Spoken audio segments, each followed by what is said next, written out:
Hey everybody, thank you guys so much for being here. Hopefully you guys can hear me okay and see me okay. My name is Felicia from SweetGeorgia Yarns and also the School of SweetGeorgia, an online teaching platform where we are teaching everybody all about the fiber arts, everything from knitting and spinning and weaving and dyeing and all of those things. So we come here on the second Friday of every month to basically chat about all sorts of things that are going on behind the scenes at SweetGeorgia, what we have going on, and what we've been releasing, what's been new, what's been happening, and also kind of catching up a little bit about what I have been making as well. And so I have stuff to share with you guys today as well.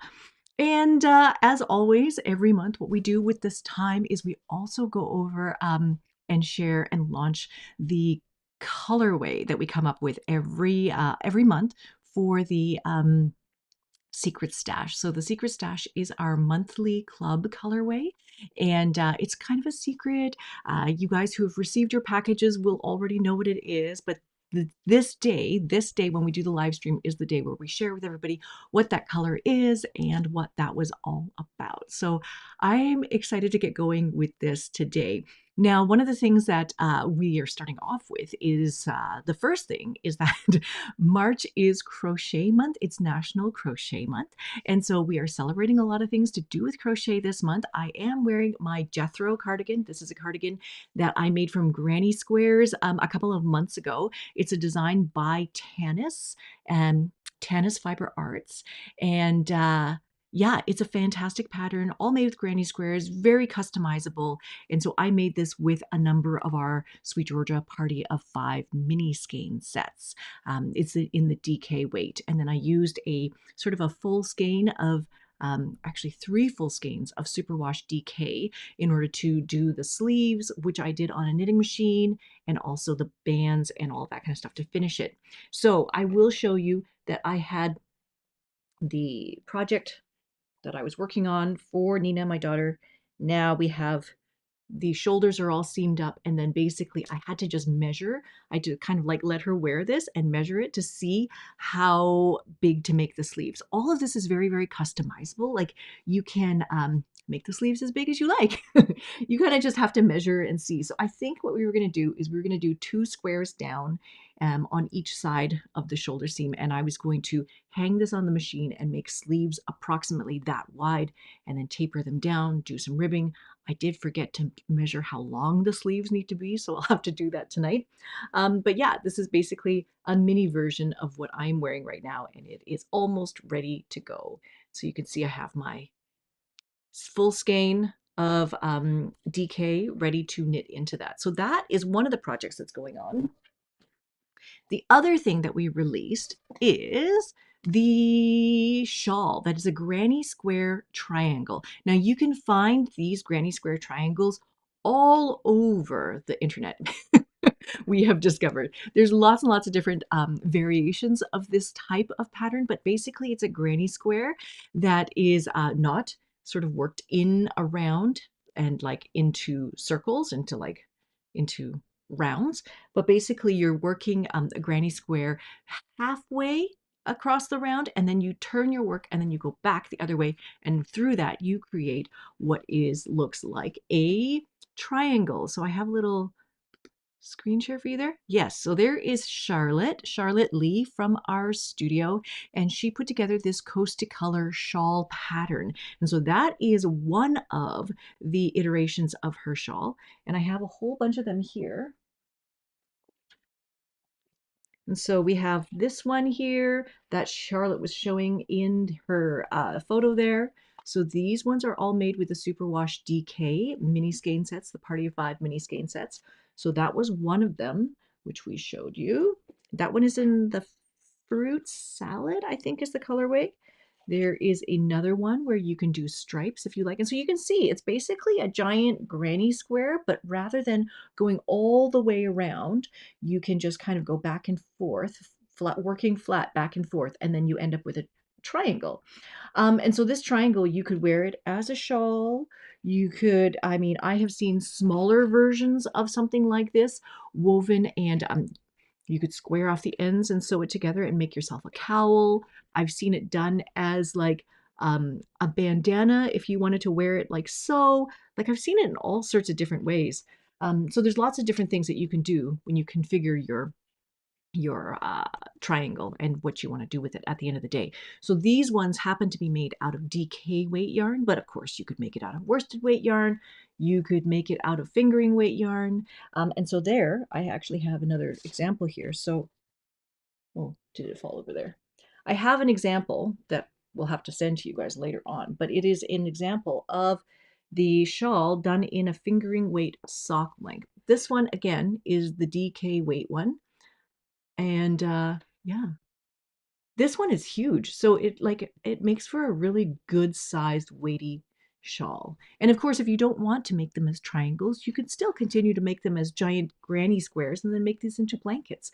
I mean, this is a really fun, easy to memorize kind of pattern.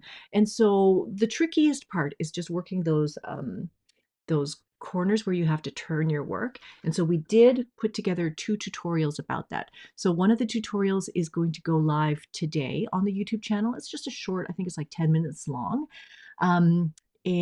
So that 10-minute long tutorial is up today. And then the one for the bauble border, the border stitch for the shawl, is going to come next Friday. And so if you wanted to see what the bobble stitch border looks like, again, that's kind of the lacy effect of the bobble stitch border. And so that tutorial is coming up next as well. And yeah, so that is what we have been doing for crochet for this past month. So you can see the shawl is there. This is a little screenshot from our tutorial showing you how this all works. And so we just work 3 rows back and forth so we can show you how the whole technique works. And then we do have a tutorial just to show you how the border works for all of this as well. And so, yeah, those things are all coming on the YouTube channel with all of our tutorials there. And so we are planning some content for next year. Greta and I were just talking yesterday about the things that we want to learn and the things that we want to sort of bring to the school and bring to this channel and all sorts of things like that. And so we've been talking a little bit about crochet color work, how that works. And we're talking a little bit about Tunisian crochet and how does that work. And so there's lots and lots of things to learn and to explore in all of those worlds. So we have lots of lots of things to learn about very soon. So that's a little bit about what we've been doing behind the scenes in terms of the crochet stuff. So thank you so much to Charlotte for putting together all of those shawls and for crocheting all of them. They are look fantastic and really, really excited about all that. I think, do I have one more? Yeah, I can't reach it. Now, let me share with you one of the projects that I have on my needles right now. This is what I've been working on. And so this is a little bit of a catch up of all of the things that I had been talking about. In the fall or just before Christmas, I talked about how I wanted to make this sweater. Girdwood. This sweater is like a colorwork sweater at the top, and then it's kind of like got some brioche and some texture and all sorts of things like that happening at the bottom. And so this one is designed by Caitlin Hunter from Boyland Knitworks. I like a lot of her patterns. A lot of her patterns work really, really well for me. But this is the Girdwood, and when I first saw this, I decided that I wanted to work it in a handspun yarn for the top for the contrasting yoke. And I wanted this yoke to kind of, we were doing a bit of a handspun, like spin your own gradient kind of exercise.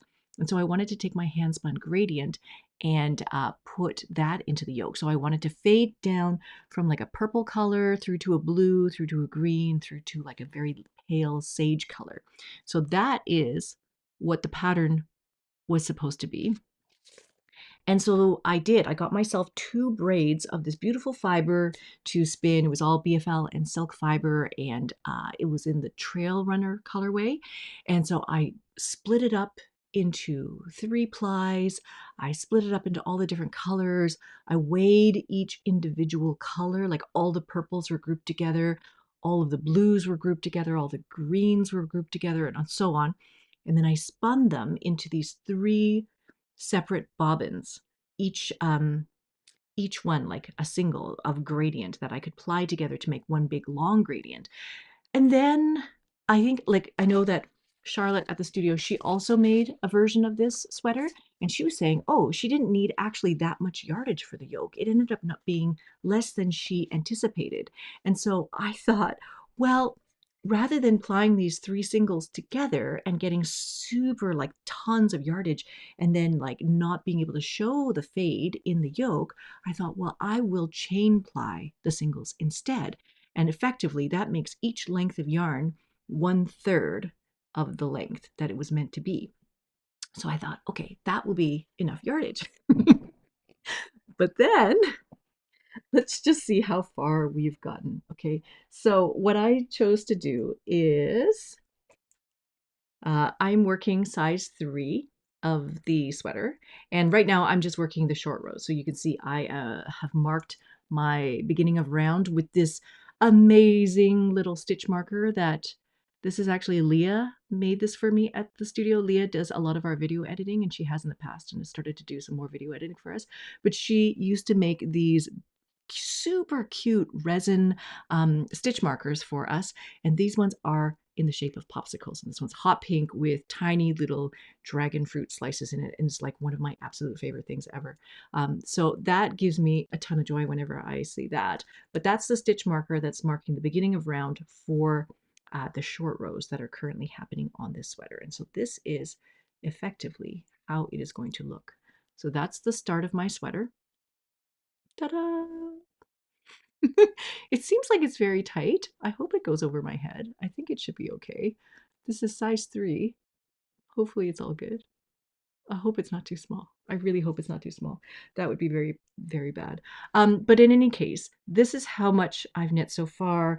My yarn is in fact a gradient. You can see here there is purple on the outside of the ball, and then it goes to blue, and then it goes to green, and then it's got a little bit of that sage color on the inside of this ball.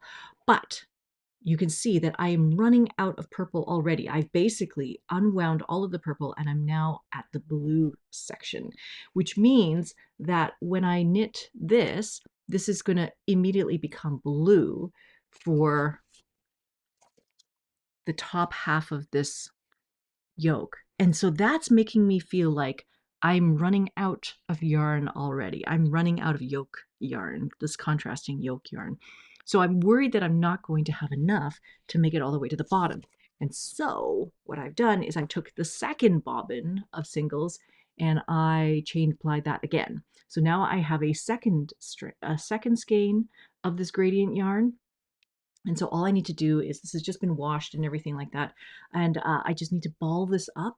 And then what I'm going to do is I'm going to add this yarn into the mix. So I'll have more purple. So there'll be a little bit of purple at the top of this, a little bit more purple up at the top. And then I can kind of plan to almost alternate between these two balls to get them to the bottom of this.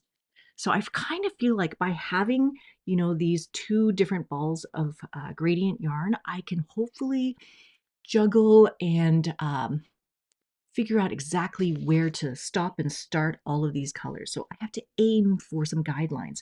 So if I want the purple to go down to at least say like this triangle here, this triangle shape, and then maybe blue to here, and then green to here, and then I want it to kind of fade out. So I have to make a little bit of a rough plan on the yoke of where I want the colors to end up. And then when I'm actually knitting it, I have to juggle between the two skeins to make sure that the colors line up the way that I want to. I might have to clip and then rejoin colors. Might become a little bit more complicated than I thought it was going to be, like all things. But I think it'll be actually really fun. I hope it turns out nice. The fabric feels amazing. It's BFL and silk fiber, so blue faced Leicester and mixed with silk, and I hand spun this 3-ply, and then I'm mixing it together with a skein of this silk mist. So when I get down a little bit closer to the bottom of this contrasting, I don't really want this color of silk mist to be mixing with the greens in here and the light greens. So I will have to change, I'll have to swap over the color of the silk mist partway through the yoke as well. And then for the contrast color, I'm going to go with like a birch color for BFL silk. DK is what I'm using.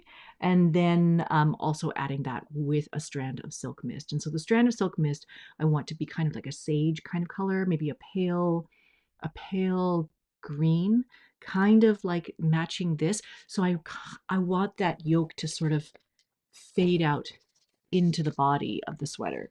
And so down here, there's a little bit of brioche happening here, and there's 4 colors down here. You can't really tell, but there's like at least 2 main colors, and then it's being held together with other. It's just like there's a lot of stuff going on in the body. And I have seen some people just knit straight stockinette for the body, and I may actually do that just to simplify it and then keep all of the focus on the gradient yoke side of things. This is more complicated than I thought it was going to be initially, but hopefully it's going to turn out. It's a start.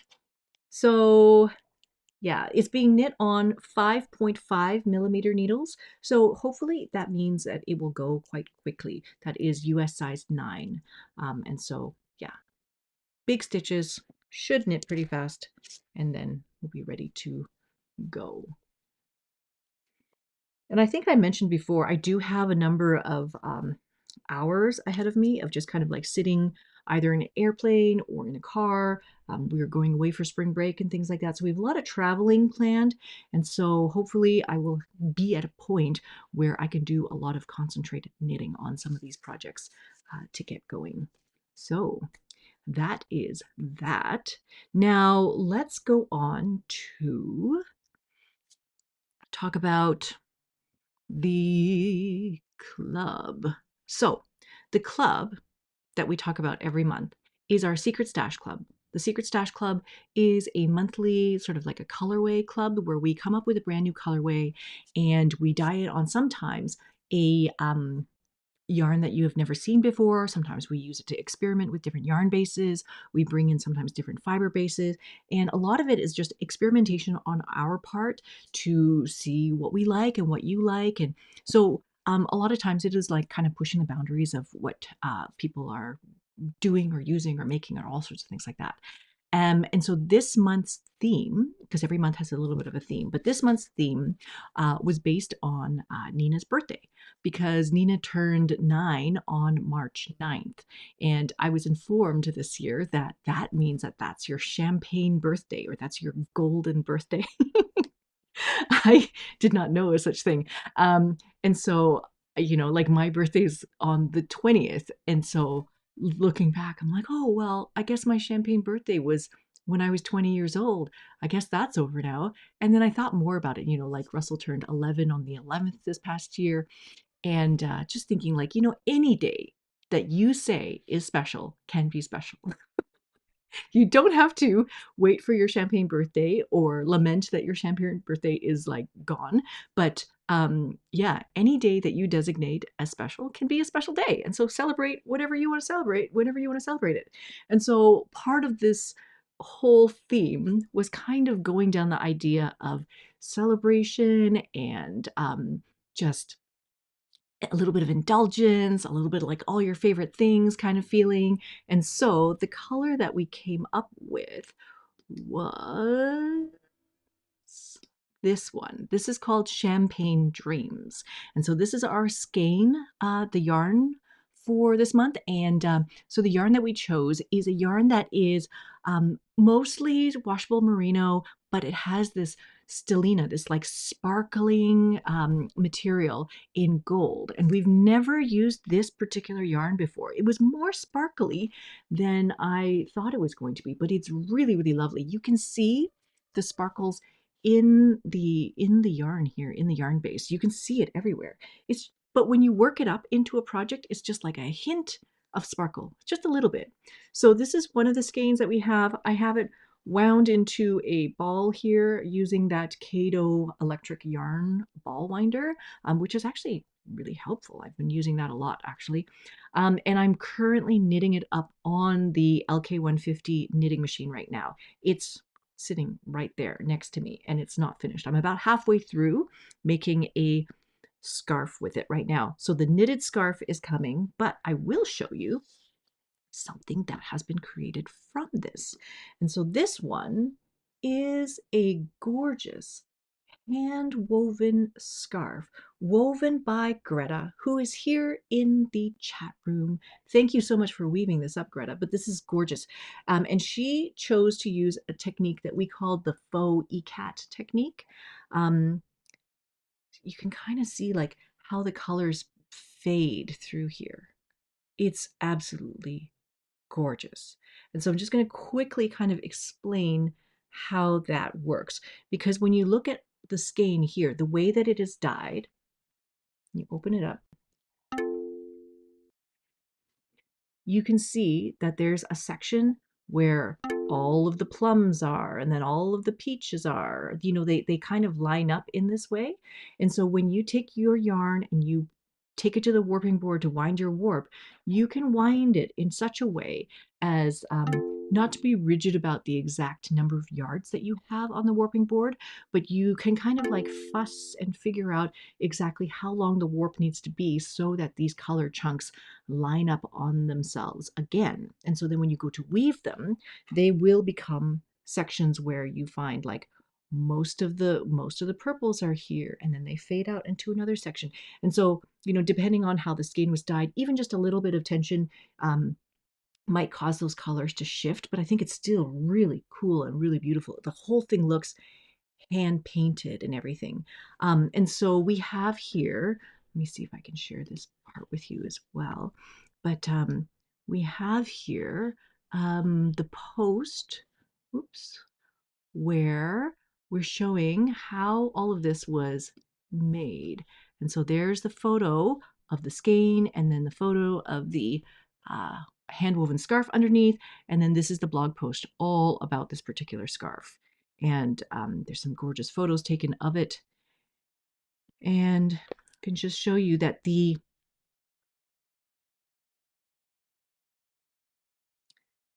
can see this is the weft yarn that Greta used for the scarf, and it's in the color Fable, which is like a pale pink color, and it just overall gives this kind of like rosy overtone to the whole thing.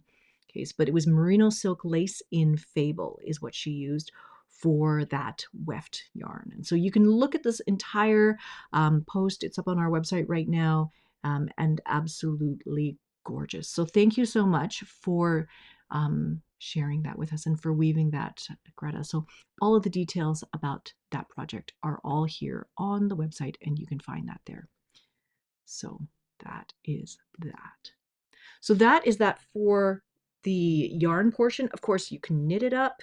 You can make it into socks if you wanted to. You can weave it. You can do whatever you like with it. But, you know, with a lot of these kinds of skeins where the dyeing looks like it's been dyed in chunks across the skein, it's nice to weave them up, because if you put them all into your warp, it stretches out all of those color sections and blends them up really nicely. So if you're the kind of person who wants to avoid pooling of hand-dyed yarns, then this is absolutely a fantastic technique to use.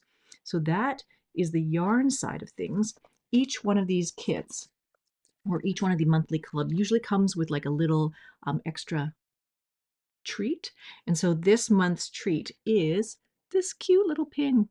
Can you see this pin? It's like pearls, but the pearls are sparkly balls of yarn. So that is really sweet. This is something that Teresa found for us as well. And then every quarter, what we do is, so every 3 months, we also do a fiber that goes along with the club. So if you wanted to subscribe to the Fibre Club, that comes out once a quarter, and this is our fiber for this month. So it is, again, that same colorway, that Champagne Dreams colorway, but it is done on a spinning fiber. And so the spinning fiber that we chose this time, we have not used this for maybe like for years, if at all. It is a washable merino with Tassa silk. And so it's 50% silk, making this fiber super fluffy, super poofy. Like it's really, really lovely and squishy and shiny and soft. And so I'm really excited to see what you spin from this. But I give a lot of guidelines and suggestions and ideas about what you might want to make with this spinning fiber. So, you know, looking at how it's very, very high contrast, there's a lot of different things that you could do. You could separate the colors to keep that contrast, or you could spin them and blend them together and make it much more marled and kind of mellow them all out. There's a lot of different things that you can do. And now, because this past year, we've been exploring a lot of like blending boards and carding and using a diz and all these kinds of things. Like you could blend all the colors together and just make it even more smooth, or blend it with another color. Like there's so many things that you could do with this. And so we really, really enjoy seeing what people make with all the fiber and all the yarn. And there's always a space in our Discord server where you can just kind of post all about the club and things like that and what you're doing there. So yeah, very, very excited to see what you guys are making with that. Now, if you are interested in the Secret Stash and being a part of this and receiving some of these packages every month, all you need to do is you can just subscribe before the 15th of the month. Every month, our deadline is the 15th of the month. So in order to receive April's package, which is already ready and it's on my desk, but I can't show you yet, but the April package, in order to get that, you would need to sign up by March 15th. And then if you sign up, there are sort of like, we have a few extras of all of these colorways until they run out. So if you have not yet subscribed to the club, but you like this yarn that I'm showing you, then that is also available on the shop site. So you can go to shop.sweetgeorgiayarns.com and then find all the stuff to do with the club there. But again, deadline is the 15th, which is basically tomorrow.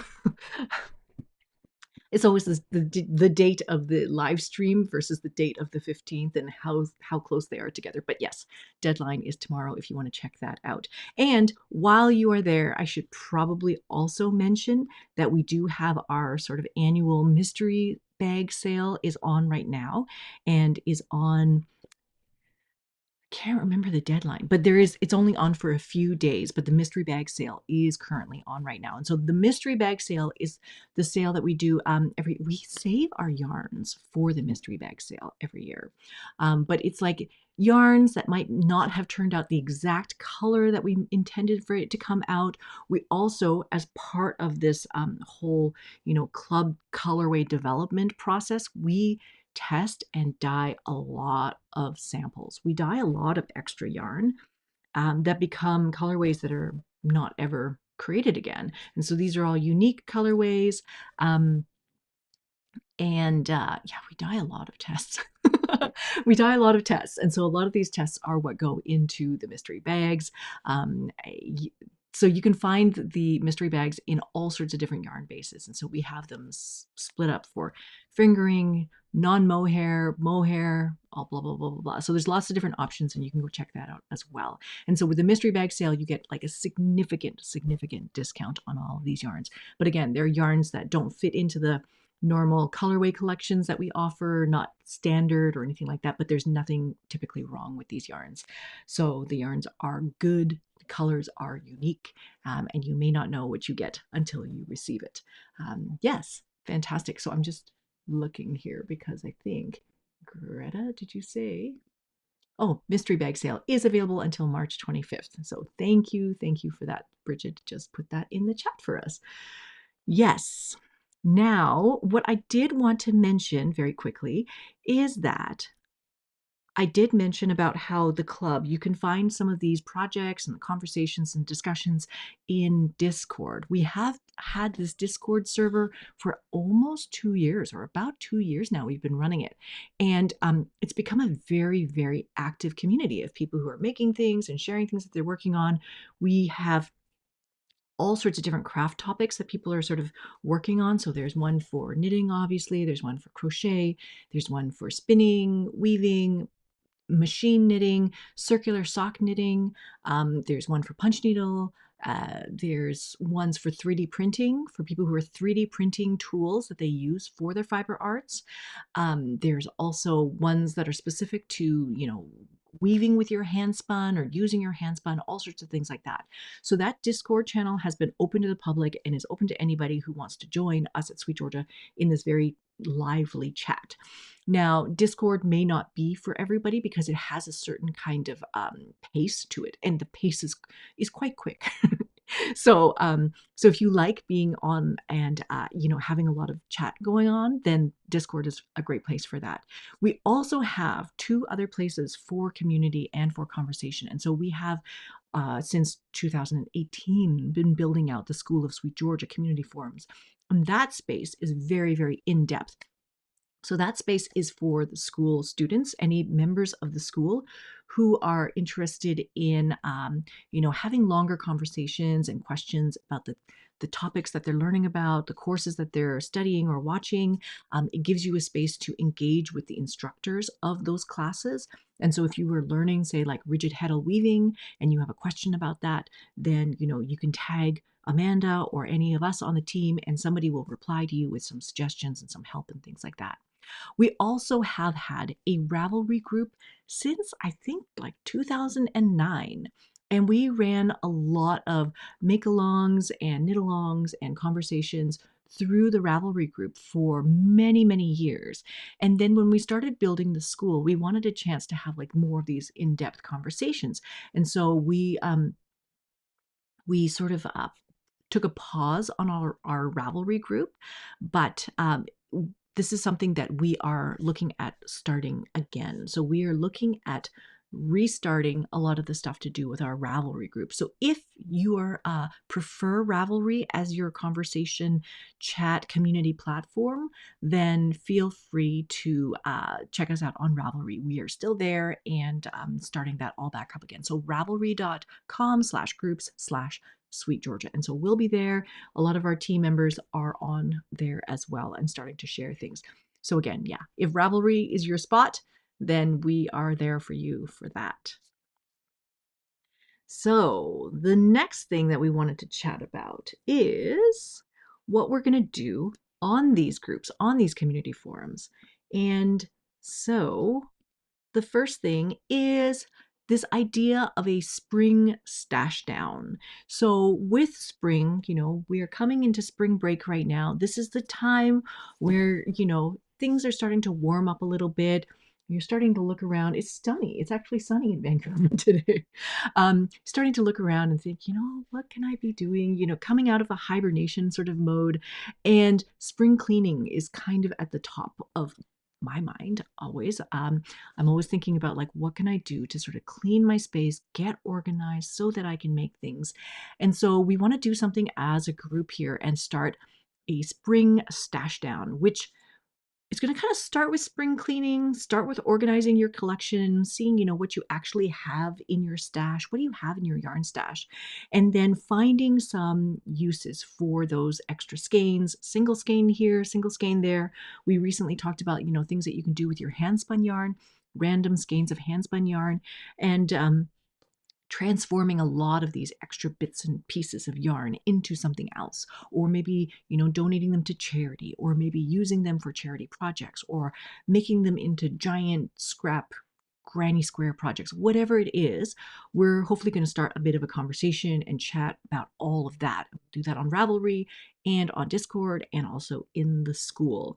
And so I think how we might start is March 28th. We're going to do like a little bit of a organization and cleanup of our spaces, a bit of spring cleaning, going through, looking at all of your skeins, checking them, tidying them up, really thinking intentionally about what you want to keep and what you can let go of, that sort of idea. And then over the course of the next couple of weeks after that, we'll look at different project ideas, different project inspiration, what you can make with those skeins, and what you might want to do with them.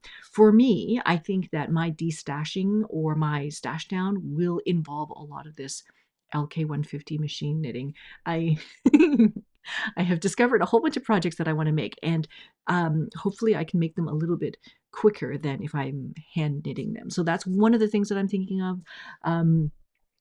And yes, I do have a lot of projects that also need to be finished. So I think part of this sort of stash down and, spring cleaning idea is also to look at all of the works in progress that you are currently working on and see what can you either frog and let go of, or what are you going to finish? What are you going to do? All of that kind of stuff. And hopefully we can all support each other in this endeavor to clean up and get ready for new and more projects. And so, speaking of new and more projects, this is what I wanted to bring up to you. We want to do another knit along. We haven't done a big knit along in a while now. And so we wanted to do a knit along, but we wanted to make it like less, knit whatever you want, because then that's not really a knit along. So we wanted to knit something together, and we wanted to start in the summer to knit a sweater together. And hopefully you'd have it available by September, fall, so that you can actually wear it. And then if you come and see us at Knit City in Vancouver in September, you can wear your knit along sweater and show us, and we'll be very, very excited because we hopefully all want to make the same thing. And so this is one of the things that we are thinking of. We would like to celebrate some Canadian knitwear designers, some amazing Canadian designers that we have here. And what we're doing is we have picked out like a bit of a short list of sweaters from the team that we all like looked at and loved, and we would love for you to vote on which ones we should knit. So here is the link that you can go to, sweetgeorgiayarns.com/KAL 2025, KAL 2025, and then that will take you to this page, which will give you a form. And this is basically, we're taking a poll to see what you guys prefer. And so there's a couple of different options here. I have knit this one, this Wild Autumn cardigan by Abby Knits. It's lovely. It was fun. I knit it with 2 strands of Tough Love sock held double for the colorwork portion, but you could also knit it with DK. It was meant for DK. You can knit it with DK. You can knit it with handspun, all sorts of things like that. That was a really fun one. And then we have a couple of other options here as well. So there's Winter Woods by Sasky & Co. There is Sprocket by Megan Nodecker. This is a fingering weight one. Oh, it all lists what they are. Pemberton Sweater by Kathleen Simpson. Pemberton is like a little town that is a little tiny bit north of Whistler. It's a lovely area. Like the food is amazing there. There's like lots of farming. It's really a nice place to visit. So we really enjoyed that. So that sweater, you can see all of the color work that's happening at the bottom of that sweater. So that is DK weight, could be very fun to do with gradient sort of colors. And then we have a couple more here. This one was very popular with our team. Anything by Jennifer Beal is what the conversation was. It was Colinette by Jennifer Beal. So you can see the color work is happening on the front bands of this cardigan sweater here. Very, very interesting. And then Jose Paquet has a beautiful colorwork sweater. It looks almost like the floats are on the outside. I'd have to look a little bit closer, but this is like a really, really lovely sweater as well. This one here, very bold.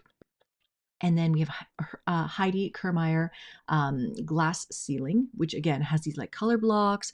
Also could be really fun with a party of 5 and DK weight. That would work. And when we asked in our Discord channel yesterday, there was a lot of votes for tin can knits. Lots and lots of votes for tin can knits. So there's one down here that's Sparkle. That's an actual sweater by Tin Can Knits. Can be done in different weights. They usually list their patterns in multiple weights. So this one is available in fingering weight or DK weight yarn. And then they also have the very, very popular Strange Brew booklet. And so they have patterns in there from fingering, DK, and worsted, all sort of like color work, yoke ideas, also very, very interesting. So come to this link, have a look. You can look these up on Ravelry if you want. I don't think that there's links to each one, but if you want to put in your vote for which one you'd like us to collectively knit as a community, I would love to hear about your thoughts and ideas on this. I think it'll be really fun for everybody to work on the same project together, and then we can see all of the different color variations that people come up with for some of these patterns. Very, very excited for all of that. Yes, tell me in the chat here if you are more of if you're still on Ravelry, if that is a community platform that you mostly frequent, or if Discord is your place, or or yeah, what your favorite spot for having a lot of these chats are. I think in the past we've also talked about Facebook and Facebook groups, and just interested to see what people's feedback is like on that as well. Now, I have some more things to share with you. And so the first thing is just a reminder about the School of SweetGeorgia. We do have these brand new sort of category memberships for each person. So if you wanted to focus on spinning, all of the spinning courses are available in this one package called the spinning membership. We also have one just for weaving if you want to focus just on weaving. Each of these spinning and weaving memberships has about 35 classes. So it's already quite a lot to work through. 35, 25, 35 or 25. And then the knitting and crochet class also has a membership full of all of the knitting classes, all the crochet classes. And like I'd mentioned before, we are creating machine knitting classes very soon. And so all of the machine knitting classes will go into the knitting and crochet membership as well. And of course, you can always, always, always get the all access pass, which gives you access to all of the courses. And so right now we have over 115 different classes across the entire spectrum of the fiber arts. And we're still, like I said, Greta and I were chatting yesterday about the new topics. And so we have lots more planned as well. And so, yeah, if you ever have any suggestions or feedback on ideas of things that we should make courses about, then please do let us know. We are constantly kind of looking at that. Fantastic. So that is one of the things that I wanted to share with you. And then, so this is the latest course that has come out. I'll show you this one. This is the rigid heddle loom with a twill. And so one of the things that we've talked about before is, you start with a rigid heddle loom, or you get a rigid heddle loom, and the very first thing that you can do with a rigid heddle loom straight out of the box is you can weave plain weave. And so you might weave a lot of plain weave, you might double up threads and weave kind of like a basket weave. And then you start to wonder, what else can I make with my rigid heddle loom? And so this is where we're starting to create more of these classes with Amanda Wood, who is our rigid heddle instructor. And she has taught things like textured fabric on a rigid heddle loom by doing like a little bit of lace on there, doing a little pickup sticks in order to create texture. And then Amanda has also taught double weave on a rigid heddle loom. So basically using two heddles to create two layers of fabric on a rigid heddle loom. And now this year, she is releasing a class that is about how to weave twill on a rigid heddle loom. So without having to juggle a whole bunch of things, this project uses two heddles and is able to create a 2/1 twill with these two heddles. And so the 2/1 twill, I'm going to show you another picture here. The 2/1 twill has a double-sided look to it. So on one side of your fabric, you're going to have more of a warp-faced look. So the top of this fabric here is lighter color because you're getting more of the warp look to it. And then on the back side of your fabric, you're going to get more of the weft color. So this is the weft color, it's a darker green color, and then the top is a lighter green color. And so you're going to get like a two-tone look to your scarf.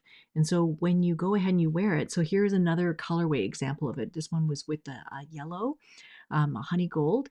And so you can see there's a bit of a two-tone color to it. This lighter side and a darker side to this twill fabric. It's a really, really lovely, lovely pattern.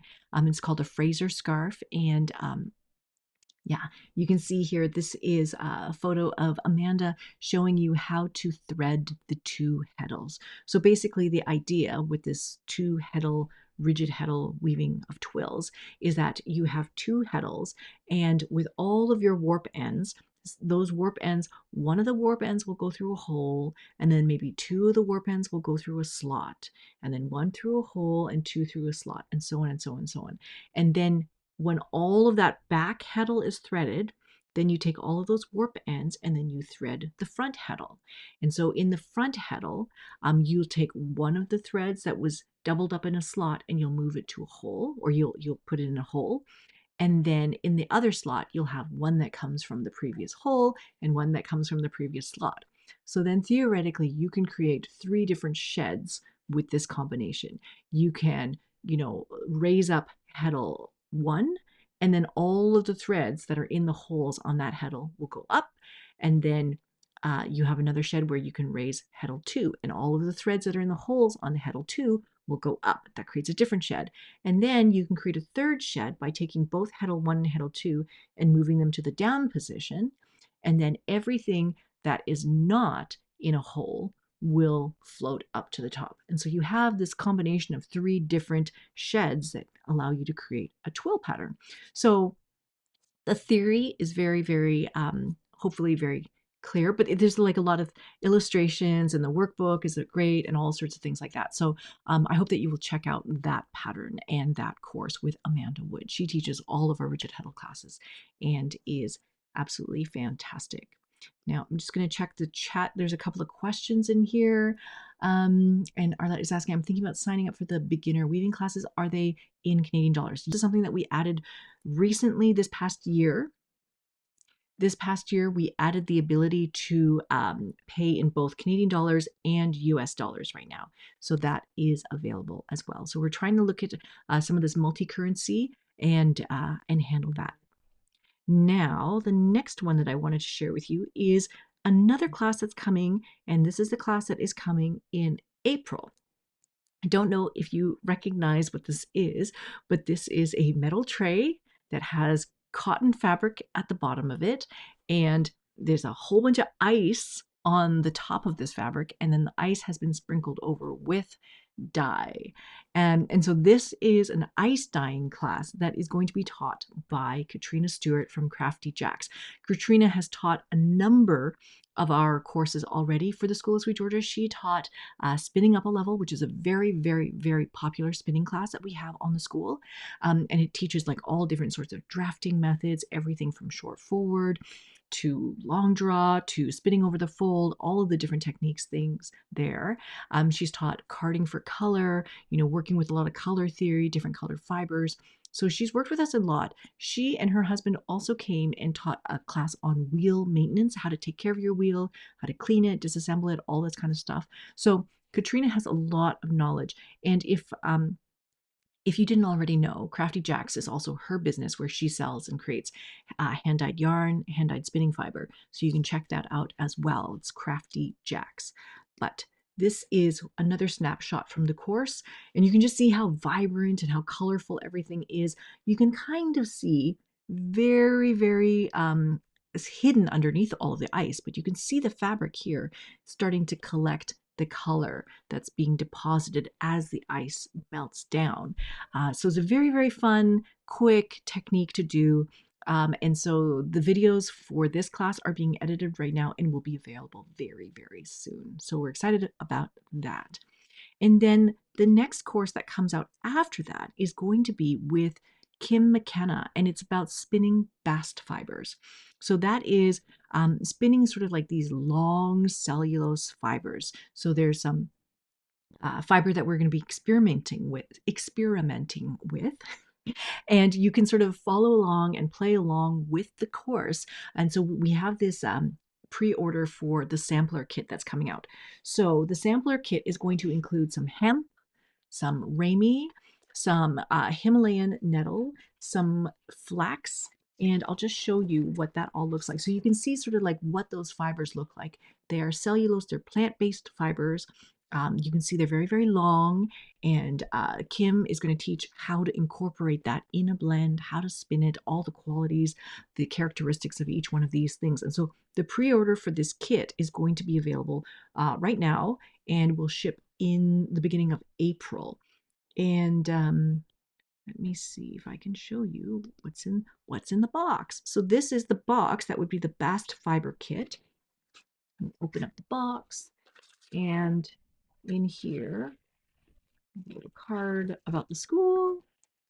And then, yes, so here are your little bundles of fiber. This one is the bleached toe flax. So that's the flax that will go into it. This is the Rami.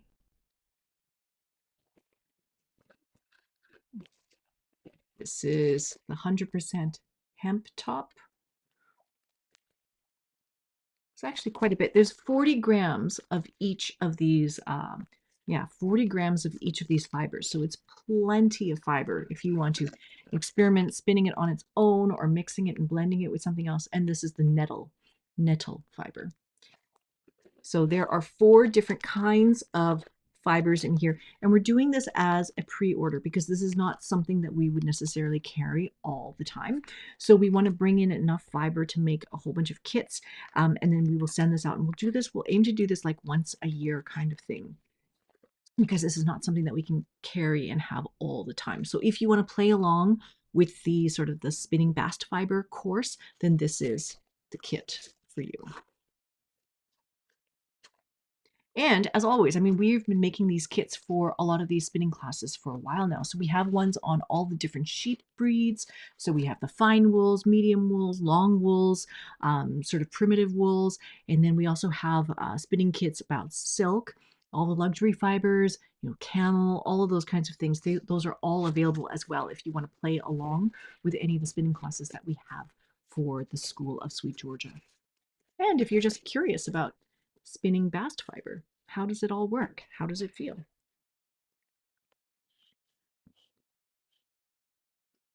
So that is basically everything that's on my desk. Those are the things that we've been talking about and things that we've been doing lately at the studio and at the school. Of course, if you want to come and find us, we are here at this address. So East Kent Avenue South in Vancouver. And if you are in Vancouver, we do open our studio once a month on a Saturday. It's the second Saturday of every month. And so we will be there. I guess it's tomorrow. It's tomorrow at the studio if you want to come and hang out. And Charlotte is there. She opens the studio and you can bring your knitting, bring your projects, and hang out at the front shop of our studio, which looks like this. And hang out with all the yarn, hang out with all of that stuff, and then you can find us there. If you are not in Vancouver, you can also find us on Discord, on Instagram, on Ravelry, our SOS forums, and we also have these monthly meetups for the school and also for the community. We do have a thing called the Multicraftual Monday meetup, and so that happens at various Mondays. And so you'll have to check on the Discord events kind of calendar when that happens. It's been a little bit mixed up because of spring break and things like that. But yes, we are going to have a Multicraftual Monday meetup, and that is open to anybody who wants to come and join and hang out and bring your projects and chat about all of that kind of stuff as well. So that is basically it for today. You can see these are all the links where you can find us, sweetgeorgiayarns.com. The shop is at shop.sweetgeorgiayarns.com. The school is at schoolofsweetgeorgia.com. And then my weaving stuff is at Low Meets Loom. And then finally, the very, very, very best way to find us and find information about us is if you sign up for the newsletter. So if you go to sweetgeorgiayarns.com/newsletter, you will receive all the notifications about when these live streams happen, when the sales happen, when the mystery sale goes live, when the new courses launch. Like everything that we talk about is listed through the newsletter. And that's the one way to get everything. Otherwise, if you're waiting to see it on social media, on Instagram, that is sometimes very, very tricky because it doesn't always go out to everybody. So the best way is just to find us on the newsletter. So that is basically it for today. I am very, very happy that you guys have all stayed and joined today. And yeah, if you want to find us and say hi in Ravelry, we will be there. And if you want to say hi in Discord, we will be there. And if you want to find us in the school, we will also be there as well. Thank you guys so much for being here today. I will see you next month in the next one after spring break and after all sorts of things go on. Thank you. See you in the next one. All right, bye for now.